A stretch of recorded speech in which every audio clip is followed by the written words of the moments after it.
આજે ડોક્ટર યુસુફ વોરા તેઓ જન્મથી દ્રષ્ટિહીન છે, પરંતુ દ્રઢ નિશ્ચય યુસુફને ક્યારેય પોતાની વિકલાંગતાને તેમના સપનાની આડે આવવા દીધી ન હતી.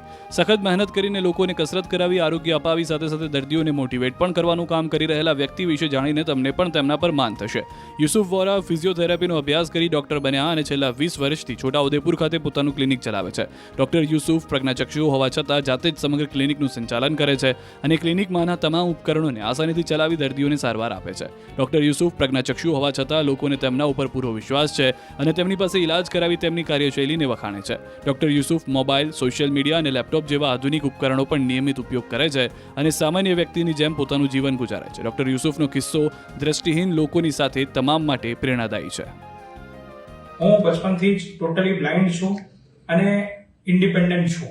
બધું જ હું મારી રીતે કરી શકું છું, જેમ કે સોશિયલ મીડિયા યુઝ કરવું, મોબાઈલમાં દરેક એપ્લિકેશન્સ યુઝ કરવા, લેપટોપ યુઝ કરવું, સાથે સાથે હું બેન્કિંગના પણ કામ મારી જાતે જ ડિજિટલ પેમેન્ટ દ્વારા કરી શકું છું. ફિઝિયોથેરાપી તરીકે પણ હું બહુ સારી રીતે કામ અહીંયા કરું છું. લોકો મારા ત્યાં વિશ્વાસથી આવે છે અને સારા થઈને જાય છે. 1 મહિનામાં જ્યારથી ટ્રીટમેન્ટ ચાલુ કરી છે ત્યારથી ખાસો ફરક છે. સામાન્ય ડૉક્ટર પાસે કે બીજે જે પણ દવા કરી એના કરતાં એમની પાસે ખરેખરમાં ખૂબ નોલેજ છે અને એમને ટ્રીટમેન્ટ પણ એવી સરસ કરી છે, જેનાથી મને ખૂબ સારો રહ્યો છે. અને એમનું જીવન જોયું છે તો અમને શરમ આવે એવું જીવન છે એમનું. દરેક કામ પોતાની રીતે જાતે કરે છે. ભણ્યા છે એવું સારું અને ડિગ્રી લીધી છે અને ડૉક્ટર બન્યા છે. એના પછી ટ્રીટમેન્ટમાં પણ એવું ના લાગે કે તમે એમ બીજા ડૉક્ટર કરતાં કદાચ એમનું સમસ્યા રહેતી હશે એમની. પણ આજે જોઈએ છે તો કોઈ પણ એમના પેશન્ટ આવ્યા છે, એમને પોતાના પગે ચાલતા કર્યા છે, પેરાલિસિસ વાળા હોય કે ગમે તે બીજી તકલીફ વાળા છે. એટલે ડૉક્ટર તરીકે તો ખૂબ ખૂબ સારું એમનું એ છે. આજે ડોક્ટર યુસુફ વોરા તેઓ જન્મથી દ્રષ્ટિહીન છે, પરંતુ દ્રઢ નિશ્ચય યુસુફને ક્યારેય પોતાની વિકલાંગતાને તેમના સપનાની આડે આવવા દીધી ન હતી. સખત મહેનત કરીને લોકોને કસરત કરાવી, આરોગ્ય અપાવી, સાથે સાથે દર્દીઓને મોટિવેટ પણ કરવાનું કામ કરી રહેલા વ્યક્તિ વિશે જાણીને તમને પણ તેમના પર માન થશે.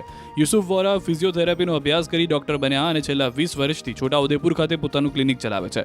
ડોક્ટર યુસુફ પ્રજ્ઞાચક્ષુ હોવા છતાં જાતે જ સમગ્ર ક્લિનિકનું સંચાલન કરે છે અને ક્લિનિકમાંના તમામ ઉપકરણોને આસાનીથી ચલાવી દર્દીઓને સારવાર આપે છે. ડોક્ટર યુસુફ પ્રજ્ઞાચક્ષુ હોવા છતાં લોકોને તેમના ઉપર પૂરો વિશ્વાસ છે અને તેમની પાસે ઇલાજ કરાવી તેમની કાર્યશૈલીને વખાણે છે. Doctor Yusuf mobile, social media અને લેપટોપ જેવા આધુનિક ઉપકરણો પણ નિયમિત ઉપયોગ કરે છે અને સામાન્ય વ્યક્તિની જેમ પોતાનું જીવન ગુજારે છે. ડોક્ટર યુસુફનો કિસ્સો દ્રષ્ટિહીન લોકોની સાથે તમામ માટે પ્રેરણાદાયી છે. હું બચપનથી જ ટોટલી બ્લાઇન્ડ છું અને ઇન્ડિપેન્ડન્ટ છું. બધું જ હું મારી રીતે કરી શકું છું, જેમ કે સોશિયલ મીડિયા યુઝ કરવું, મોબાઈલમાં દરેક એપ્લિકેશન્સ યુઝ કરવા, લેપટોપ યુઝ કરવું, સાથે સાથે હું બેન્કિંગના પણ કામ મારી જાતે જ ડિજિટલ પેમેન્ટ દ્વારા કરી શકું છું. ફિઝિયોથેરાપી તરીકે પણ હું બહુ સારી રીતે કામ અહીંયા કરું છું. લોકો મારા ત્યાં વિશ્વાસથી આવે છે અને સારા થઈને જાય છે. 1 મહિનામાં જ્યારથી ટ્રીટમેન્ટ ચાલુ કરી છે ત્યારથી ખાસો ફરક છે. સામાન્ય ડૉક્ટર પાસે કે બીજે જે પણ દવા કરી એના કરતાં એમની પાસે ખરેખરમાં ખૂબ નોલેજ છે અને એમને ટ્રીટમેન્ટ પણ એવી સરસ કરી છે, જેનાથી મને ખૂબ સારો રહ્યો છે. અને એમનું જીવન જોયું છે તો અમને શરમ આવે એવું જીવન છે એમનું. દરેક કામ પોતાની રીતે જાતે કરે છે. ભણ્યા છે એવું સારું અને ડિગ્રી લીધી છે અને ડૉક્ટર બન્યા છે. એના પછી ટ્રીટમેન્ટમાં પણ એવું ના લાગે કે તમે એમ બીજા ડૉક્ટર કરતાં કદાચ એમનું સમસ્યા રહેતી હશે એમની. પણ આજે જોઈએ છે તો કોઈ પણ એમના પેશન્ટ આવ્યા છે, એમને પોતાના પગે ચાલતા કર્યા છે, પેરાલિસિસ વાળા હોય કે ગમે તે બીજી તકલીફ વાળા છે. એટલે ડૉક્ટર તરીકે તો ખૂબ ખૂબ સારું એમનું એ છે.